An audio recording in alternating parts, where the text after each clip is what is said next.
Vous écoutez le premier épisode de la deuxième saison du podcast Thérapeute Kids. Dans cet épisode, je vous explique d'une part pourquoi j'ai mis en sommeil Thérapeute Kids pendant plusieurs mois et d'autre part ce qui va changer sur cette deuxième saison qui arrive. Bonne écoute!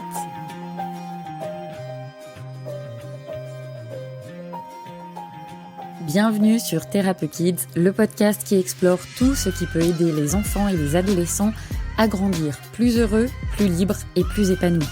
Que vous soyez professionnel de l'accompagnement, thérapeute, travailleurs sociaux, professionnels de santé, enseignants ou encore que vous soyez parents, vous allez découvrir au travers d'interviews passionnantes des ressources dont chacun de vous pourra s'inspirer dans son quotidien personnel ou professionnel pour contribuer à la mission de Kiddy Mind qui est celle d'accompagner les enfants à grandir plus heureux. Si vous ne connaissez pas Kiddy Mind, il s'agit d'une communauté et d'une plateforme en ligne dédiée aux professionnels de l'enfance, qu'ils soient débutants ou plus avancés dans leur pratique, qui les aident à développer leur expertise auprès des enfants, des ados et de leurs parents. Et si vous ne me connaissez pas encore, je suis Isabelle Ablin, la fondatrice de Kiddy Mind. J'ai été éducatrice spécialisée puis chef de service éducatif pendant plusieurs années avant de me décider à quitter le secteur social et médico-social pour m'installer en libéral en 2016 en tant que praticienne en hypnose. Aujourd'hui, mon quotidien est exclusivement tourné vers la création de programmes et de contenus en ligne avec toujours au cœur de ce que je partage l'envie de montrer qu'on a toujours le choix, que tout est possible, sans dire pour autant que le chemin sera facile. Je vous propose donc de découvrir comment, en tant qu'adulte, vous pouvez dès aujourd'hui contribuer à avoir un véritable impact auprès de ceux qui seront les adultes de demain avec l'épisode du jour.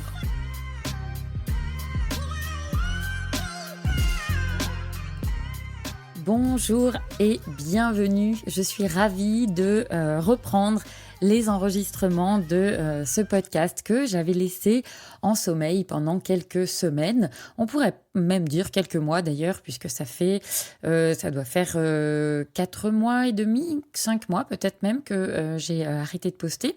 La raison principale, c'est que je me suis lancée dans d'autres projets et qu'à un moment donné, à l'impossible, nul n'étant tenu, je me suis dit que si je voulais faire les choses correctement sur les autres projets que j'avais en cours, il fallait que il y ait certains projets que je laisse de côté et le podcast en a fait partie.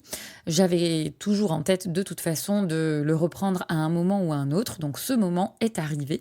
Mais j'ai eu envie de faire quelques petites modifications. Disons que ce temps de mise en veille m'a permis aussi de prendre un petit peu de recul. C'était la première fois que je créais un podcast. L'expérience a été très chouette sur les premiers mois. L'accueil que vous lui avez réservé aussi a été juste incroyable et merci beaucoup pour tous les retours que j'ai aussi bien sur les plateformes d'écoute que par message privé, par mail, etc. Je suis très contente quand je lis que les partages qui sont faits que ce soit par moi ou par les collègues que j'ai pu interviewer vous aident dans votre pratique, vous confortent sur votre manière d'accompagner, ont débloqué des choses même parfois dans ce que vous proposez.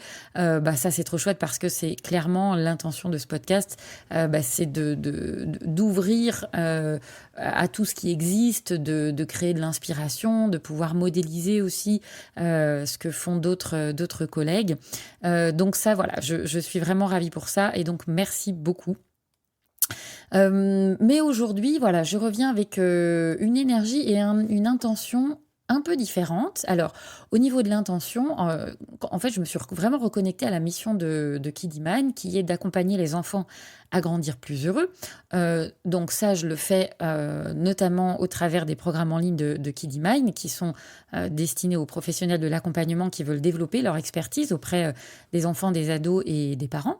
Mais j'ai eu envie aussi de pouvoir ouvrir aux parents parce que je pense que déjà je sais qu'il y a pas mal de parents qui ont écouté les premiers épisodes et je trouve que c'est très chouette aussi que finalement on ne scinde pas, que je ne scinde pas au travers de ce podcast les professionnels de l'accompagnement d'un côté et les parents de l'autre parce que avec le recul c'est vrai que je dis tout le temps, c'est vraiment un truc qui m'a vraiment porté dans ma pratique d'éduc déjà, où je disais aux parents, vous êtes l'expert de vos enfants et nous, en tant que professionnels, on a des outils, on a une place aussi qui est différente et qui permet qu'il y ait des choses qui soient possibles, qui puissent se mettre en mouvement parce qu'on n'a pas la même place forcément que le parent. Et donc, c'est vraiment ensemble dans cette association entre l'expertise que le parent a de son enfant et les outils et la place qu'ont les professionnels, qu'il y a quelque chose qui va pouvoir se mettre en mouvement.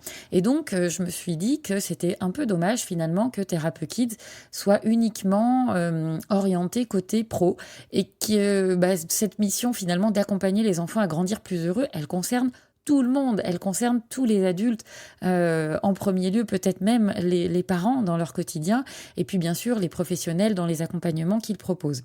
Donc je reviens avec cette intention un peu différente. Et puis, l'envie d'ouvrir aussi, de ne pas rester centré que sur l'hypnose, même si c'est un outil, vous le savez, que j'apprécie beaucoup.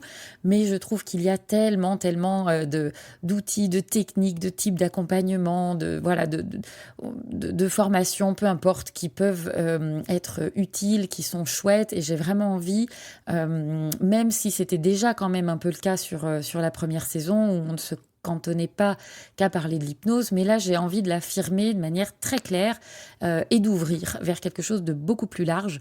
L'hypnose, on continuera à en parler, mais voilà, je pense que tout le monde a à gagner, à pouvoir aller vers quelque chose qui permette aussi d'ouvrir un petit peu l'horizon de chacun, et puis que parents comme professionnels puissent s'inspirer, puiser dans ce qui va être partagé.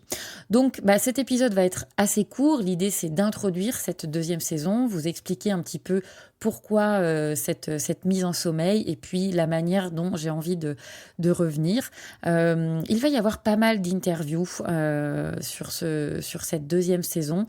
J'ai vraiment envie de donner la parole aux accompagnants et à tout ce qu'ils proposent dans leurs séances, parce que forcément c'est très riche de pouvoir se nourrir des pratiques de chacun, de l'expérience de chacun. Donc pour l'instant, je suis en train d'y penser là en même temps que j'enregistre, parce que je fais complètement sur le vif. Là, je n'ai pas du tout scripté, et donc j'ai ouvert mon micro et je me suis dit allez, j'explique. Et du coup voilà, je perds le fil, c'est ça de ne pas scripter. Qu'est-ce que je vous disais? Que oui, j'étais partie là dans l'idée d'interviewer des professionnels, mais je suis en train de me dire que pourquoi pas aussi interviewer des parents qui pourraient avoir envie de partager, pourquoi pas, ce qu'un accompagnement a permis aussi, par exemple, de renouer dans la cellule familiale. Je me dis que ça pourrait être aussi très intéressant parce que c'est chouette que les parents puissent avoir accès à ce que les professionnels partagent, mais c'est chouette aussi que les professionnels puissent se nourrir du ressenti des parents, de ce qui se passe pour eux, de ce qui compte pour eux. Je me souviens notamment de l'interview que j'ai faite en saison 1 avec Cyrielle Soulbieux, qui est venue parler alors de sa place d'accompagnante pour les parents qui ont un enfant porteur de TDAH, mais qui nous a parlé aussi de son point de vue de maman. Et c'est un moment qui m'a énormément touchée lors de cette interview, parce que Cyrielle, elle expliquait combien, le jour où elle a entendu parler du mot handicap, quand ce mot a été prononcé pour la première fois, combien ça l'a embarqué. J'espère que je ne transvestis pas ce qu'elle avait dit, mais combien ça l'a emmené dans un tourbillon où elle n'entendait même plus ce que le médecin lui disait. Et ça, je crois que en tant que professionnel, on ne l'entendra jamais assez, on ne l'aura jamais assez en tête, pour être vigilant aussi au poids des mots, à l'impact de ce qu'on peut dire, à la manière dont on va le dire, à l'impact aussi de notre posture et de tout ce qui fait qu'un accompagnement sera chouette ou moins chouette pour les parents. Alors, il ne s'agit pas de chercher le truc parfait, bien évidemment, parce que de toute façon, un accompagnement qui va porter ses fruits, c'est aussi l'histoire, et c'est aussi et avant tout l'histoire d'une rencontre entre une famille et un professionnel, et quelque chose qui se crée, qui se noue dans la relation et qui va permettre justement que quelque chose soit possible. Mais voilà, je trouve que tout le monde parent comme professionnel, aura vraiment à gagner à pouvoir se nourrir les uns les autres de ce que chacun pourra partager. Et puis, une petite précision aussi, parce que c'est vrai que je parle beaucoup de professionnels de l'accompagnement, thérapeutes, travailleurs sociaux, professionnels de santé, etc. Mais j'ai aussi envie d'ouvrir à tous les professionnels finalement qui travaillent avec les enfants, qui accompagnent les enfants d'une manière ou d'une autre. Je pense notamment aux enseignants qui ont nos enfants toute la journée et j'aimerais bien aussi laisser la parole à vous, si vous êtes enseignant, que vous puissiez venir nous raconter comment, en faisant aussi avec les programmes imposés par l'éducation nationale, comment vous arrivez peut-être à proposer d'autres choses, à tisser du lien avec vos élèves, qu'est-ce qui est important pour vous, pour permettre aussi que l'apprentissage puisse se faire sur la base d'un terrain qui va faciliter cet apprentissage-là. Voilà, je m'arrête là pour aujourd'hui et puis j'ai hâte de vous faire découvrir les prochains épisodes qui arrivent. En attendant, je vous dis à très bientôt et puis merci encore pour votre fidélité. N'hésitez pas à partager ce podcast si vous pensez que ça peut aider quelqu'un, que ce soit un collègue ou un parent que vous accompagnez. En attendant, je vous dis à très très bientôt. Ciao ciao.